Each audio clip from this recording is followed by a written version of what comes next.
ঈদের কাজের ব্যস্ততার মধ্যে সময় বের করে আসা, তারপরেও আসা কারণ কাজ করছি, প্র্যাকটিস করতে আসছি, সবাই আসছে, ভালো লাগছে। জানি না আসলে, শুনেছি, বাট সব এক একজন এক একজনের মতো হয়, আসলে এক একজনের চোখের দেখা।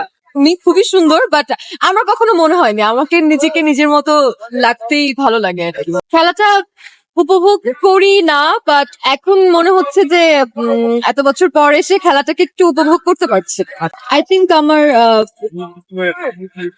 Same for me. আমার ব্যাডমিন্টন পছন্দ। পছন্দের ক্রিকেটার পছন্দের ক্রিকেটার সাকিবুল হাসান, মাশরাফি ভাইকেও ভালো লাগে। এর বাইরে আমি খুব একটা প্লেয়ার চিনি না আসলে।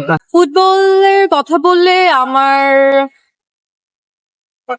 Maybe Messi. আমার জন্য এটা খুব কনফিউজিং। আমার কেউই ওরকম আহামরি পছন্দ না, কেউই অনেক বেশি অপছন্দ না। It's the same for me. সবাই আমি রিয়েলি সরি। সবার কাছে দেখা হয়, সবার কাছে ভালো লাগে। সিনিয়র অনেক আর্টিস্ট আছেন যাদের কাজ আমার পছন্দ।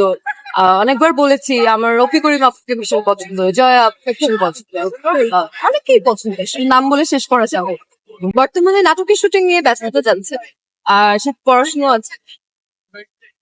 কাজ তো আসলে কোনটা করব, কোন প্ল্যাটফর্মে করব, এটা এভাবে নিজের কাছে এরকম কোনো সিদ্ধান্ত নেওয়া হয়নি যে এটাতেই কাজ করব। সবখানেই কাজ করতে চাই। ইট ডিপেন্ডস যে কাজটা কেমন হচ্ছে। গল্পটা যদি সুন্দর হয়, আমার সাথে মানানসই হয়, আমি অবশ্যই সব প্ল্যাটফর্মে কাজ করতে চাই। না, বড় পর্দা তো মানে বিগ স্ক্রিনে তো সবাই সবাইকে দেখতে চায়, অবশ্যই। সিনেমা তো অবশ্যই সিনেমা। ইনশাল্লাহ যদি কখনো ইচ্ছে হয়, এখন আপাতত নেই।